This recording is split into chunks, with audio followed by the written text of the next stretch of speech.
तंत्र के ऋषि कहते हैं, देहस्थाः सर्व विद्याश्च देहस्थाः सर्वदेवताः देहस्थाः सर्वतीर्थानि गुरुवाक्येन लभ्यते। इस 3.5 हाथ के शरीर के अंदर सब विद्याएं हैं, सब देवता हैं और सब तीर्थ भी विद्यमान है।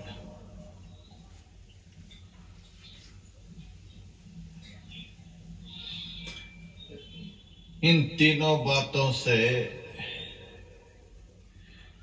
समझ में आता है कि इस शरीर के अंदर में सब कुछ है। हमें बाहर जाकर कुछ पाने का प्रयास करने की आवश्यकता नहीं है।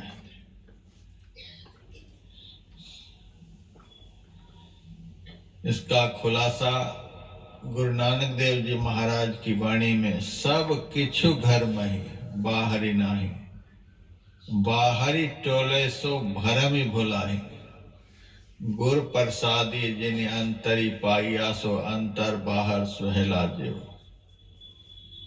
सब कुछ इसके अंदर में।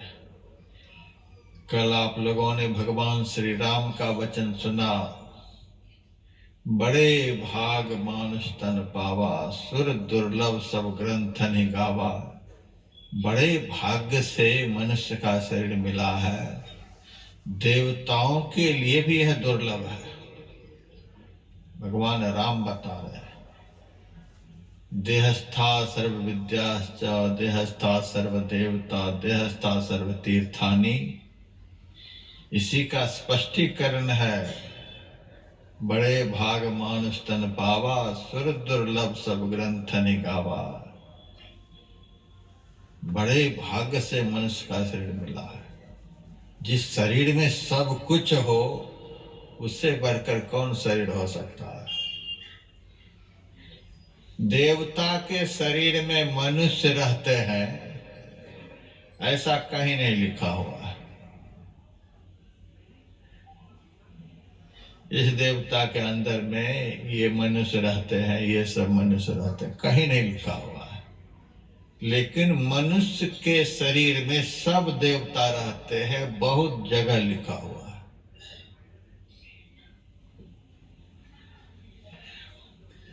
कुबेर भी इस शरीर के अंदर में है। सब देवता में से कुबेर भी है।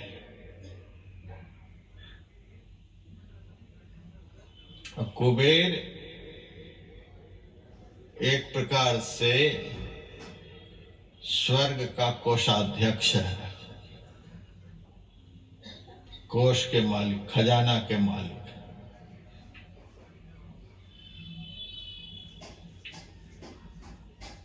अब बताइए, स्वर्ग के खजाना का मालिक आपके भीतर में है और आप पैसे के लिए कंगाल है। यदि उस मालिक का इस शरीर के अंदर में दर्शन हो जाए तो कोई अभाव रहेगा।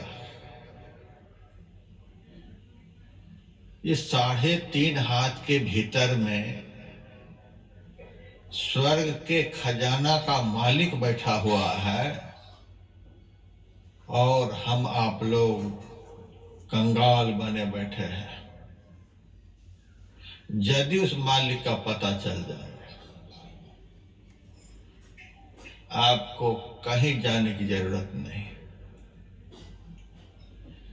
साधु संत महात्मा उस देवता को देखे हुए होते हैं, पाए हुए होते हैं, इसीलिए उनको बाहर में फैक्ट्री लगाने की कोई जरूरत नहीं। जहां स्वर्ग के फैक्ट्री के मालिक बैठे हुए हैं, वहां बाहर में काहे के लिए माथापच्ची करेंगे?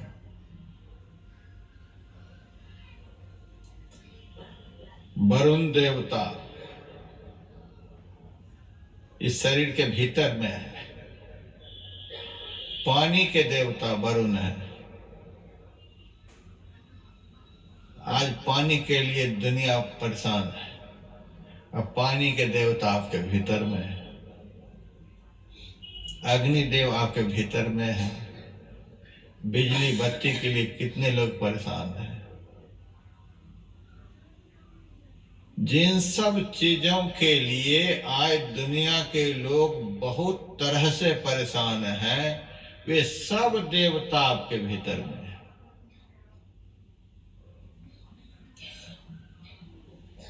और इन सब देवताओं को आपके भीतर में किसने बिठा रखा है? हम आपके भीतर में इन सारे देवताओं को किसने बिठा रखा है? हाँ, देखिए तो परमात्मा ने, ईश्वर ने। क्यों बिठा रखा है? हमारे शरीर के भीतर में सब देवता को परमात्मा ने क्यों बिठा रखा है? तो सुनिए बढ़िया से। ममय वांशो जीव लोके जीव भूतः सनातनः। गीता में भगवान का वचन है, यह जीव मेरा अंश है। रामायण पढ़े, ईश्वर अंश जीव अविनाशी। यह जीव ईश्वर का अंश है। और वेद पढ़ें, उपनिषद पढ़ें, तो उसमें लिखा हुआ है अमृतस्य पुत्रा। यह जीव जो हम हैं, किसके बेटे हैं? अमृत के। और वेद में अमृत कहा गया है ईश्वर को, परमात्मा को।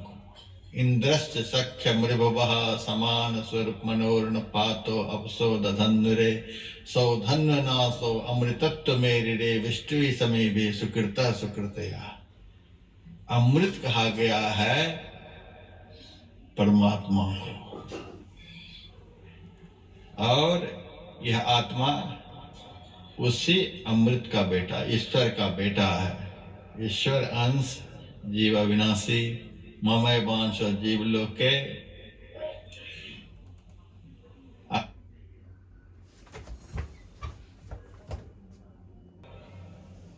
स्कंद पुराण में लिखा हुआ, आत्मा वै जायते पुत्र। पिता की आत्मा ही पुत्र के रूप में प्रकट होता है। पुत्र जो है पिता की आत्मा है। भले ही यहां बैठे हुए हैं, लेकिन दिमाग बेटे में चलता है। मेरा बेटा आज वहां स्कूल में है, कहीं फैक्ट्री को संभाल रहा है।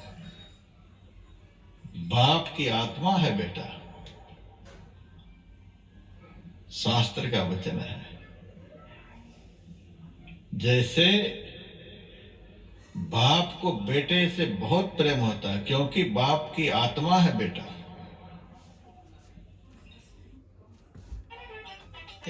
बेटा आत्मा, तो परमात्मा को इस बेटे से प्रेम नहीं है। परमात्मा की आत्मा है यह जीव। जैसे बाप की आत्मा बेटा, वैसे ही परमात्मा का बेटा यह जीवात्मा है।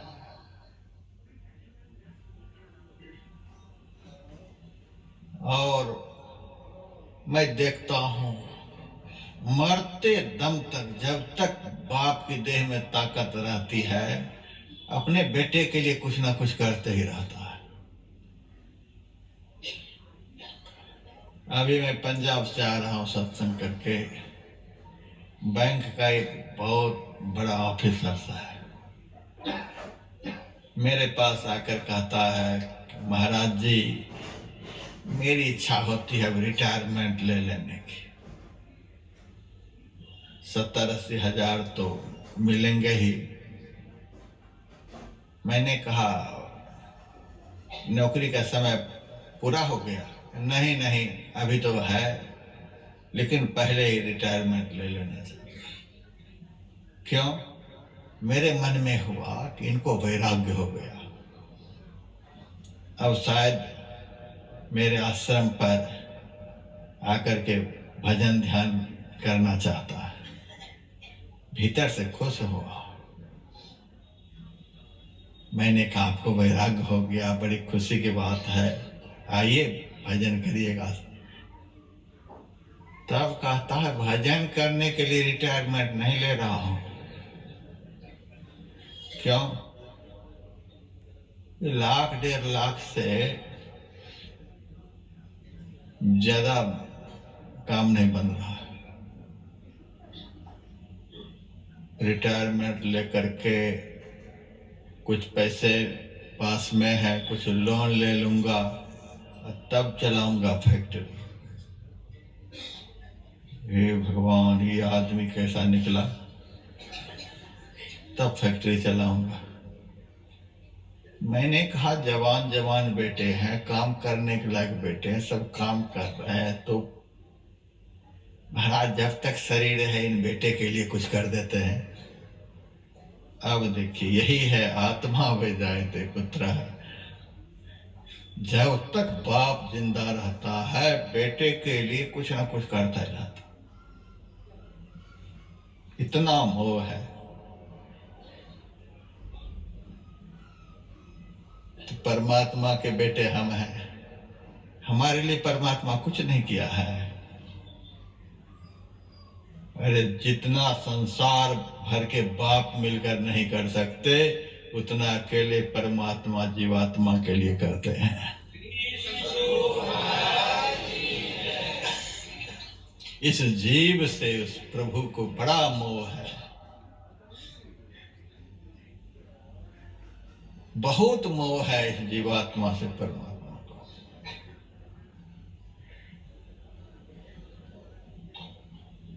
कितनी अच्छी अच्छी आंख परमात्मा ने इस जीव को देखने के लिए दिया है। कोई देगा? दुनिया में कोई ऐसा बाप है ऐसी आंख देने वाला? दुनिया में कोई ऐसा बाप है ऐसा कान देने वाला?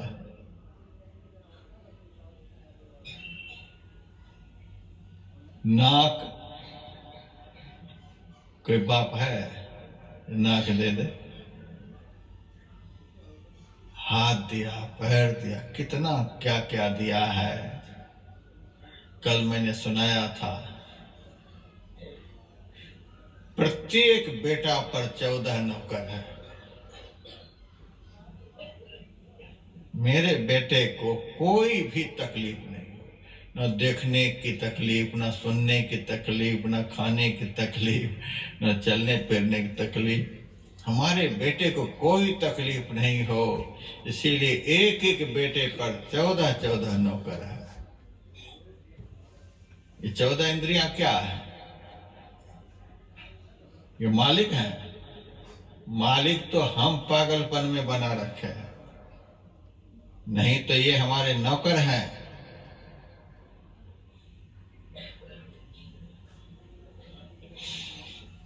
इनसे नौकर की तरह काम लेना है।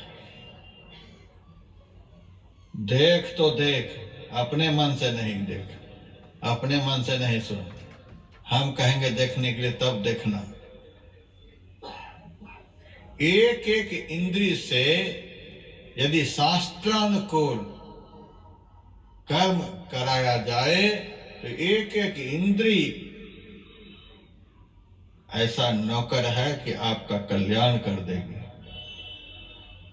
इस आंख से यदि शास्त्रानुकूल आदमी देखने लग जाए,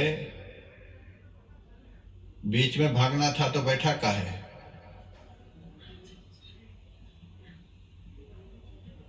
एक एक इंद्रिय से यदि ठीक ठीक आदमी देखने के लिए सीख जाए। एक एक इंद्री हमारा कल्याण कर सकती है।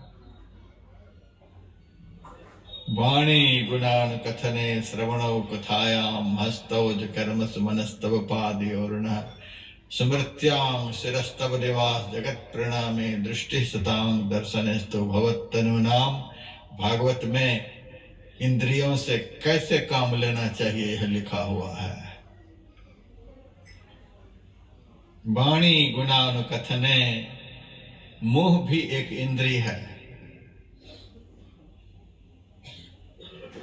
इससे काम क्या लेना है? वाणी गुणानुकथने, जिसने मुंह दिया है केवल उन्हीं के विषय में बोलो, केवल उन्हीं की चर्चा करो। जब तक शरीर में प्राण रहे संकल्प ले लो, जिस प्रभु ने हमको मुंह दिया है उस प्रभु की चर्चा को छोड़कर इस मुंह से और किसी की चर्चा नहीं करेंगे। इसी जीवन में मुंह देने वाले का दर्शन हो जाएगा।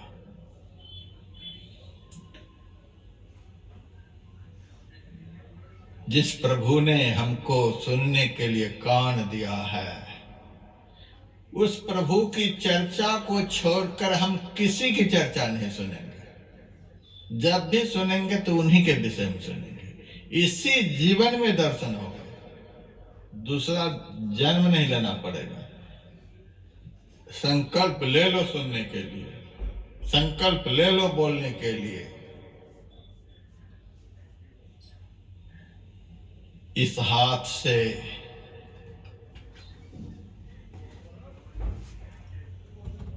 संत परमात्मा के प्रत्यक्ष रूप हैं।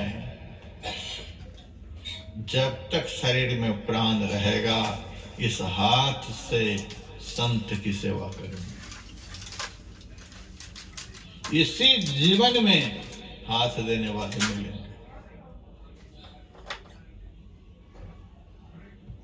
इस पैर से सत्संग स्थल पर ही चलकर जाएंगे, सन्मार्ग पर ही चलेंगे, कभी भी कुमार्ग पर नहीं चलेंगे।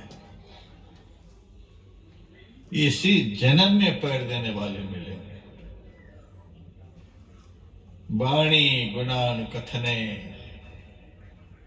एक एक इंद्री के लिए संकल्प ले लो। जिनका दिया हुआ है उन्हीं के उपयोग में हम इसको लाएंगे। वाणी गुणान कथने श्रवणो कथायाम, कान से हे प्रभु आपकी लीला कथा को सुनेंगे, आपके चरित्र को सुनेंगे।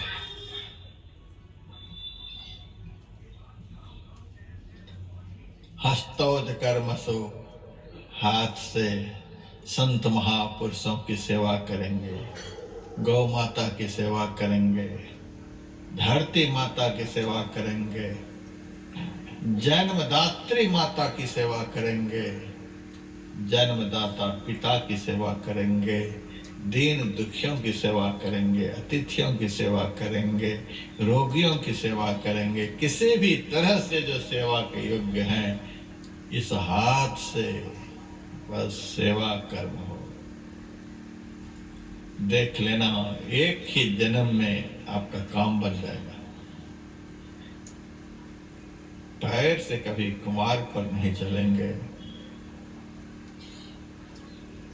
मन से सदैव संत सदगुरु के बताए हुए मंत्र का स्मरण करेंगे। मन को सदैव मंत्र में लगा करके रखो। चित्त से सदैव संत महापुरुषों ने जिस रूप का चिंतन करने के लिए बतलाया है केवल उसी रूप का चिंतन करेंगे। बुद्धि से उसी ईश्वर परमात्मा का निर्णय करेंगे। वही सत्य है, बाकी सब असत्य है। यही निर्णय है। कर्तव्य और कर्तव्य का निर्णय बुद्धि से करेंगे। और अहंकार ये मैं बोधक शब्द है। इस मैं बोधक अहंकार के द्वारा असली मैं का पता लगाएंगे।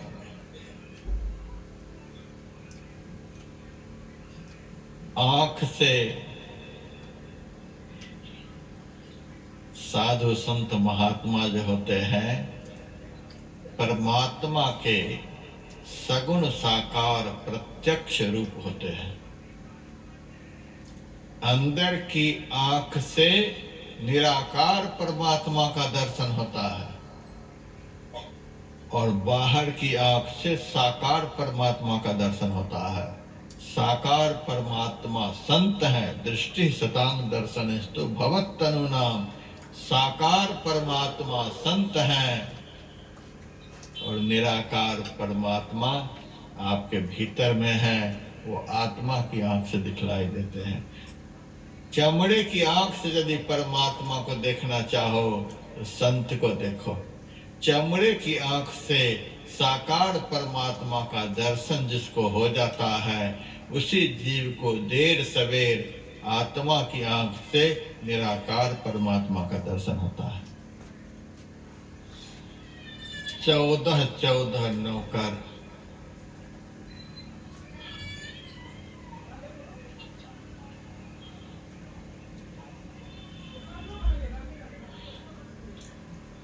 परमात्मा ने इस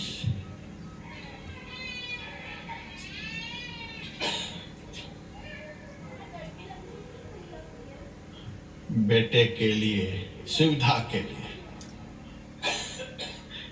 14 नौकर जिनकी सुख सुविधा में रहे उनको कोई तकलीफ हो सकती है? हमको क्यों तकलीफ है? हम लोग जो दिन रात तकलीफ में हैं इसका कारण क्या है? हाँ, नौकर को हमने सिर चढ़ा लिया, नौकर को मालिक बना लिया, हम खुद नौकर बन गए। यही दुख का कारण है। एक पढ़े लिखे आदमी संत से जाकर कहते हैं आप में हमारे में क्या अंतर है? आपको भी दाढ़ी मूंछ है, हमको भी दाढ़ी मूंछ है, हम भी खाते हैं, पीते हैं, देखते हैं, सुनते हैं, क्या अंतर है आप में? संत ने कहा कि ज्यादा तो नहीं, थोड़ा तो अंतर होगा। थोड़ा क्या अंतर है? संत ने कहा हम एक समय में एक ही काम करते हैं, तुम एक समय में 1000 काम करते हो, यही अंतर है। तो उस आदमी ने कहा आप एक समय में एक ही काम करते हैं, हम 1000 करते हैं। हाँ, हम भी एक ही काम करेंगे। तो ठीक है, कोई बात नहीं, एक काम यदि तुम करोगे तो फिर कोई अंतर नहीं।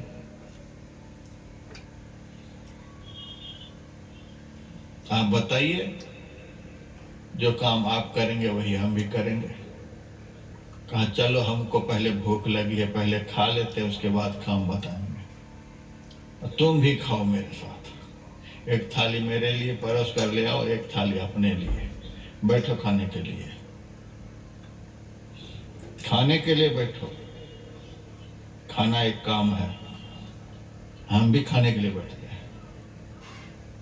संत खाने लगे और वह भी खाने लगा। खाते खाते वह बोलता है महाराज दाल कैसी बनी है? एक थप्पड़ कान में लगाया। खाने के साथ बोलने क्यों लगा? हम तो खा रहे हैं, बोल नहीं रहे, तुम क्यों बोलने लगा? तब उनका दिमाग हुआ क्या? देख भी रहे हो, सुन भी रहे हो, बोल भी रहे हो, बहुत कुछ कर रहे हो, मन में सोच भी रहे हो, हम खाते हैं तो खाते हैं, देखते हैं तो देखते हैं, सुनते हैं तो सुनते हैं, चलते हैं तो चलते हैं। एक समय में एक ही काम करते हैं, तुम एक समय में अनेक काम करते हो। इसीलिए तुलसी साहब ने कहा, एक दिल लाखों तमन्ना, उस पे भी ज्यादा हवस, फिर ठिकाना है कहाँ उसको टिकाने के लिए। यही अंतर है। हम गुलाम हो गए। परमात्मा ने अपने बेटे की सुविधा के लिए 14 नौकर दिए। 14 नौकर एक आदमी की सुविधा में रहे, कितना उनको सुख मिलेगा, कल्पना करिए। 14 नौकर यदि दुश्मन बनकर रहे तब कितना दुख होगा, कल्पना करिए। यही बात है। 14 नौकर दुश्मन बनकर हमारे साथ हैं, संत के साथ 14 नौकर मित्र बनकर हैं। इसीलिए जो आनंद संत फकीर करे, तो आनंद नाही अमीरी में। गुरु महाराज को हम देखते थे। बड़ा सौभाग्य है कि इस आंख से गुरु महाराज को देखा है। अंतिम अवस्था में जब शरीर चलता फिरता नहीं था, पलंग पर लेटे हुए हैं और सारे सेवक हाथ जोड़े खड़े हैं। 1 मिनट की देरी नहीं। 12 बजे रात में कभी कभी भोजन मांगते थे। जो आनंद संत फकीर करे, शरीर को नौकर बना करके रखे। क्या बात है कि तुमको 8 बजे हम चाय कॉफी देंगे, जब मन करेगा तब देंगे। ये नहीं कि हम तुम्हारे गुलाम हैं, तुम मेरे गुलाम हो। जब हमारी इच्छा होगी तब तुमको रोटी देंगे। 5 कुतिया राम की करत भजन में भंग, इनको टुकड़ा दे के भजन करो निसंग। हमारी जब इच्छा होगी तब तुमको भोजन देंगे।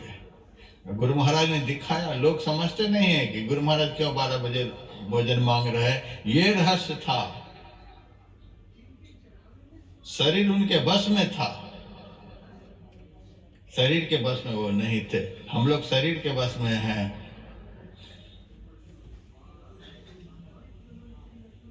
सुबह टहलने के लिए हम निकले, उसी समय पकौड़ा छान रहा था। हमारे साथ 4-5 निकले थे। 2 आदमी देखने लगे उधर। हम टहलने के लिए निकले हैं, वो उधर देखने लगा। यदि एक छनोटा अभी मिल जाए तो कोई बात नहीं। ये हिसाब किताब है। टहलने के समय खाने की तैयारी कर रहे हैं, सत्संग के समय भी यदि गरम समोसा आ जाए तो कोई बात नहीं। ऐसे नहीं। देह का गुलाम नहीं बनना है, देह को गुलाम बना करके रखना है। जब मस्ती में आते थे तब बोलते थे। ऐसा नहीं कि कोई बात कर रहे हैं, बात पर बात गुरु महाराज कर रहे हैं, 100 बात नहीं। जब उनकी मौज होती थी तब बोलते थे। जब उनकी मौज होती थी तब आंख खोल करके देखते थे। जब उनकी मौज होती थी तब कान से सुनते थे। जब उनकी मौज होती थी तब उठ करके बैठते थे।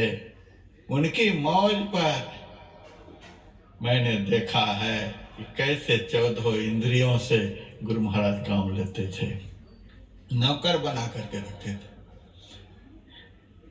और सारे सेवक भी ऐसे ही।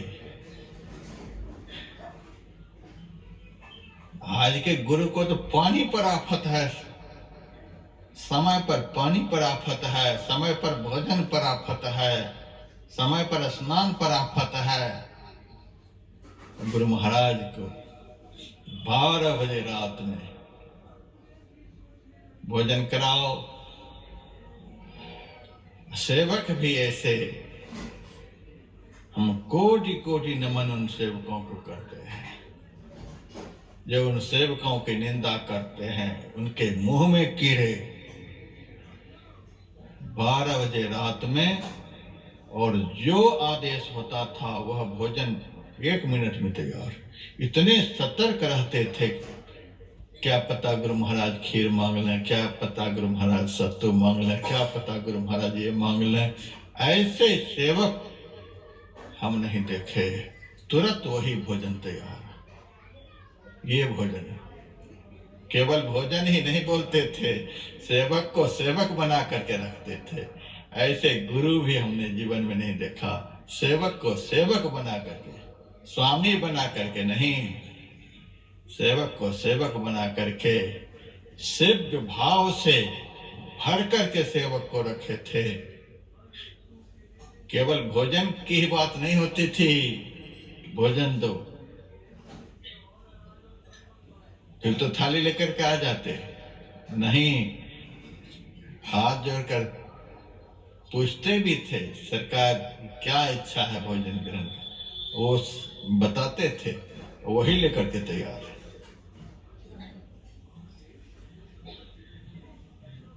कभी 12 बजे स्नान की बात करते थे, स्नान कराओ, स्नान के लिए तैयार। कि बहस नहीं, अभी 12 बजे स्नान कैसे करेंगे, न अपने सोते हैं न हमको सोने देते हैं। सो नहीं, हाथ जोड़ करके तैयार, स्नान के लिए तो स्नान के लिए तैयार है। जो आदेश हाथ जोड़ करके उसके पालन के लिए तैयार है। ये गुरु और शिष्य का संबंध है। हमारे गुरुदेव के एक प्रवचन में आया है, गुरु पूरा हो शिष्य धीरा हो तब वह हीरा पावेगा। यहाँ एक ग्रंथ है महर्षि में ही उपदेशामृत, उसमें यह प्रवचन है, गुरु पूरा हो शिष्य धीरा हो तब वह हीरा पावेगा। सेवक को सेवक बना करके रखते थे, शरीर हिलता डोलता नहीं था। सारे सेवक गुरु महाराज के सामने हाथ जोड़े थर थर कांपते रहते थे, पता नहीं कब क्या आदेश होगा, पता नहीं कब क्या आदेश होगा। इतना भय क्यों था बताओ।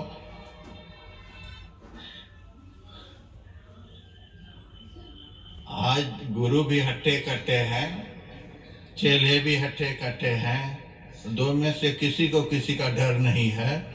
बात क्या है,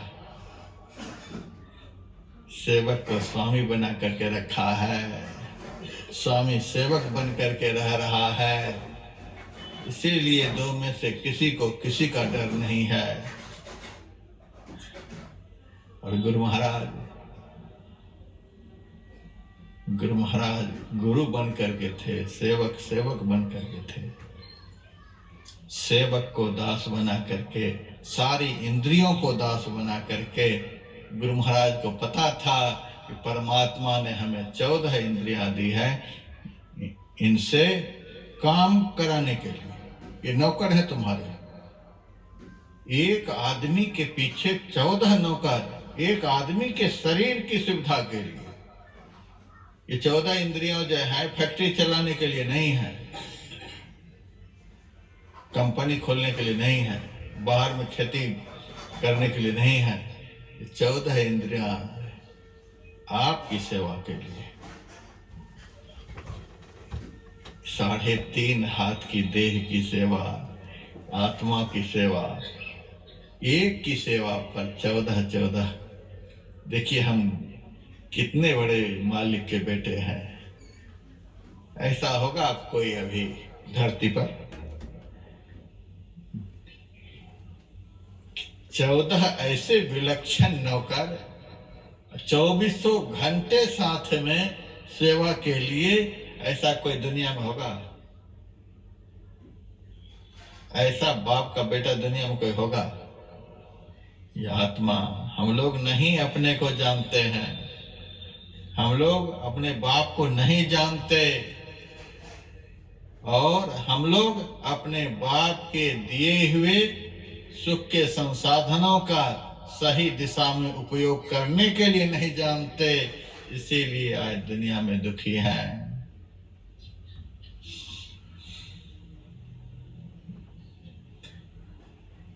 चौदह नौकर दिए, उसके बाद 33 करोड़ देवता आपके भीतर में परमात्मा ने बिठा रखा है। अरे धन की जरूरत है, कुबेर को इशारा करो, पहुंचाओ घर में। पानी की जरूरत पड़े, वरुण देव को आदेश करो। प्रकाश की जरूरत है, गर्मी की जरूरत है, अग्निदेव को कहो, सूरज को कहो। 33 कोटि देवता जो हैं, ये भी तुम्हारी सुख सुविधा के लिए हैं। हम लोग हे भगवान ऐसे आधी खोपड़ी के 33 कोटि देवता हमारी सुख सुविधा के लिए हमारे भीतर में हैं, और हम सबकी पूजा में लगे हुए हैं। हमको इन सबसे सुख सुविधा लेनी चाहिए थी। हम नारियल केले लेकर के पानी में खड़े रहते हैं, इनसे सुख सुविधा क्या लेते? तो इन्हीं से हम वरदान मांगने के चक्कर में हैं, इन्हीं से बेटा मांग रहे हैं, इन्हीं से।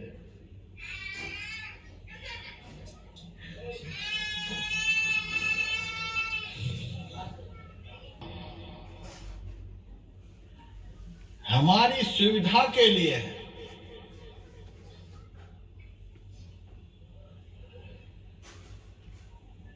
तुम भी तैयारी हो जाओ। हाँ, बड़ी खुशी की बात है, एडवांस तैयार।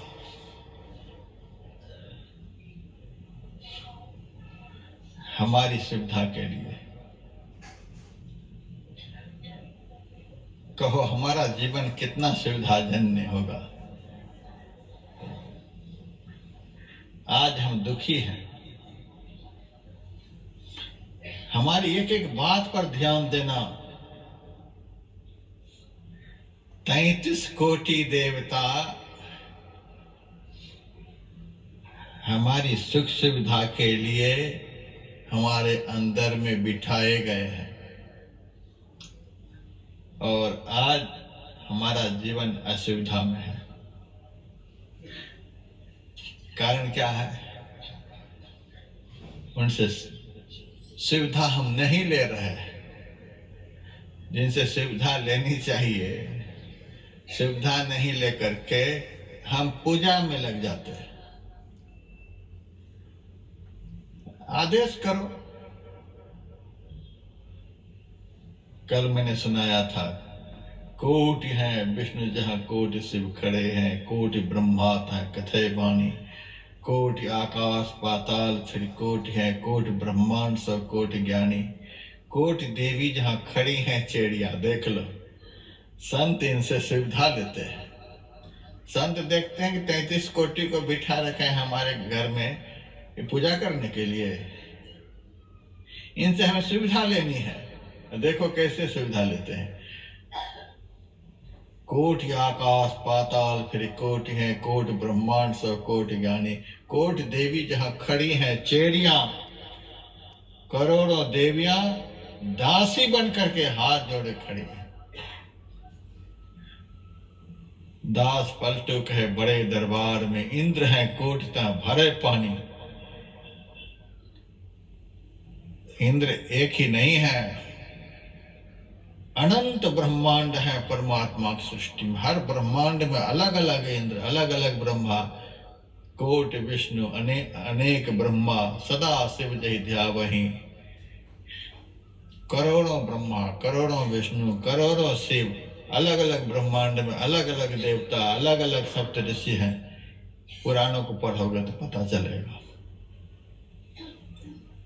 सब ब्रह्मांड के इंद्र, सब ब्रह्मांड के वरुण, सब ब्रह्मांड के कुबेर, क्योंकि इस 3.5 हाथ के अंदर में सब ब्रह्मांड है।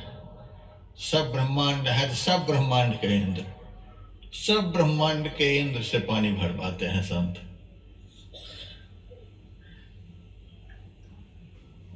इतने से सुविधा लेते हैं। इसीलिए मैं नहीं कहता कि संत से ज्यादा कोई सुखी है। संत सुखी कबीर साहब ने जो कहा संत सुखी, इसीलिए कि 33 कोटि देवताओं से सुविधा लेते हैं, 14 नौकरों से चाकरी दिन रात कराते हैं, खूब मजे में बैठे हुए हैं, सब चाकरी करते हैं। हरियाणा में गया था सत्संग करने के लिए, सारे विश्व ब्रह्मांड का इनको पता है। इस मन को, इस मन का पता जिन्होंने लगा लिया, मन के मते न चालिए मन के मते अनेक, जो मन पर असवार है वह साधु को एक। उस मन का जिन्होंने पता लगा लिया, उनकी स्पीड का जिन्होंने पता लगा लिया, उस मन को जो अपने वश में कर लिया, जो मन पर असवार है, जो मन की सवारी करता है। हम लोगों की हालत, हमारी सवारी मन करता है, हमारी खोपड़ी पर बैठ करके मन चलता है। यही तो है, यही दुख का कारण है। ऐसा मन जिसकी खोपड़ी पर बैठ करके सवारी कर रहा है, वह कितना दुखी होगा कल्पना नहीं कर सकते। मन के बस में होने के कारण ही हम लोग दुखी हैं, और हमारे जीवन में दुख का कोई कारण नहीं है। ऐसा मन, और समझो ऐसा मन कितनी जल्दी हमको कहां कहां लेकर के जाता होगा। बाबा ध्यान पर बैठे हुए थे, तुरंत ये लेकर के चलो, वो भी ये चलाते हैं। ब्रह्मा विष्णु महेश्वर दुखिया, संत सुखी क्यों मन जीती हो। मन को बस में किए हुए हैं, ऐसे मन जिनके बस में हो गया, फिर क्या कहना है। अमेरिका का सुख 1 मिनट में यहाँ लेकर के आ जाएगा, रूस का, जापान का, ऑस्ट्रेलिया का, सारे विश्व ब्रह्मांड का सुख 1 सेकंड में आपके पास पहुंचा देगा। और लगे हाथ यह सुन लो, यदि इस मन का गुलाम बन गए, सारे विश्व ब्रह्मांड का दुख घसीट करके तुम्हारे सामने ला देगा। यही दुख का कारण है। संत लोग मन की सवारी करते हैं।